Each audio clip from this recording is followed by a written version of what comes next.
I say, yo, welcome to the BBW show. You feel me? We talk battle rap, basketball, and wrestling on a daily basis.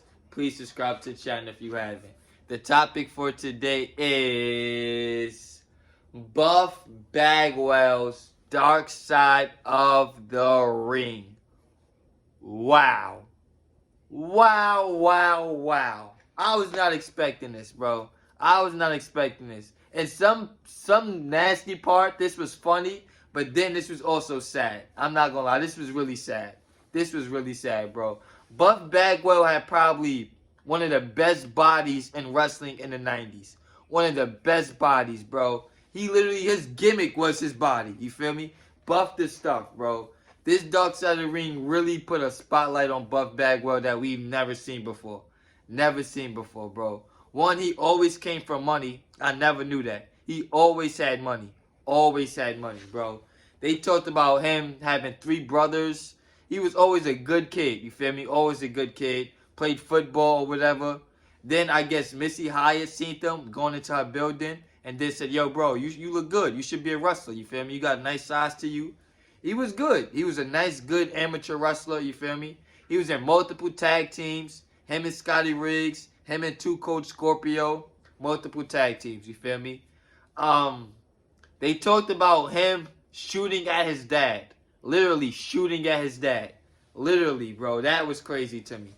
That was crazy. I was not expecting that. And his dad is alive to tell the story. His dad was like, yeah, he shot at me. I was wrong.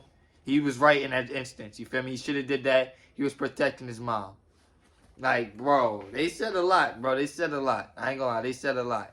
But the main key parts of this was, like, the WCW stuff, obviously. They talked about that. Him joining the NWO. His charisma. Him taking off in that, you feel me? Him breaking his neck. And then his mom coming in to do the stuff with him. It was good. I'm not gonna lie. It was a lot of comedy, but it was also a lot of dark moments in it too. I'm not gonna lie. They talked about the infamous match with Buff Bagwell and Booker T. Now everybody thinks this is the match that killed WCW. That's what everybody been calling this for the last 23 years. You feel me? When you hear Buff Bagwell talk about it, he says him and Shane Helms got into a fight earlier that night before the show. They got into a fight. Shane Helms busted him open with a ice cold bottle of water. He went and got stitched up. And then that's why him and Booker T had a bad match. You feel me? And then later than that, WWE fired him because obviously he was on drugs or whatever. I never heard that story. I never heard that's the reason they had a bad match. Because Buff Bagwell got stitches. He said he had to use a Sharpie to cover it up or something and all of that. Like, I never heard that story. I just thought they just had a regular bad match. A regular bad match in front of a WWE crowd. Nobody cared about it. And they was like, all right, bet. We're not bringing back WCW. It's over. That thing is dead. You feel me? But Buff Bagwell was like, bro, it was just a bad match. I was already injured going into the match. And nobody knew about it. You feel me? But honestly, after that, bro, that's the end.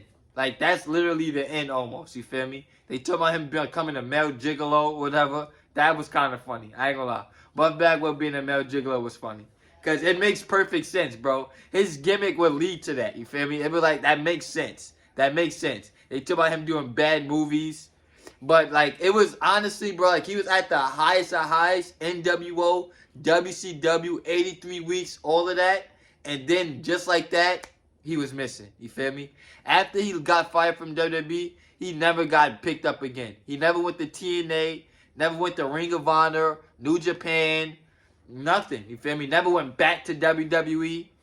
That was it, bro. I ain't gonna lie. After he got fired, that was it. That was it. You feel me? That was it. He just got a bunch of drug habits. You feel me? A bunch of arrests.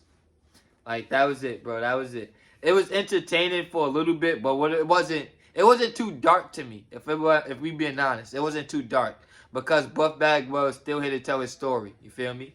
Like, they talk about his mom being a key part in everything. His mom being a tag team champion.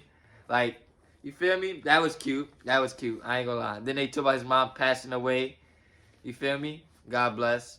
But I feel like it was a good dark side of the ring. I'm not gonna lie, it was a good dark side of the ring. It wasn't too dark to me. It wasn't too dark. In a way, it reminded me of the dark side of the ring on Bash at the Beach 2000. Like it was comedy in here. I don't want to be like that, but there was some comedy in here. They told his mom shaving his nuts. Like, come on, bro. His mom shaved his nuts in the shower. The referee came in and seen it. Like, bro, stuff like that is like, oh yeah, you can't take this serious. I ain't gonna lie. And then, like I said, Buff Bagwell was still here to tell his story. He's still alive and able. He got all his limbs. So I felt like it was a good doc. It was a good doc. Now, the Terry Gordy one, I'm gonna do a separate review on that. That one is dark. I ain't gonna lie, that one was dark. That one was dark. Terry Gordy, Dark Side of the Ring, that one was dark. That might have been the darkest one so far this season. I ain't gonna lie, that one was nasty. But this was Buff Bagwell's Dark Side of the Ring. Let me know what you think in the comment section. Like, comment, share, subscribe. I'll be back with more.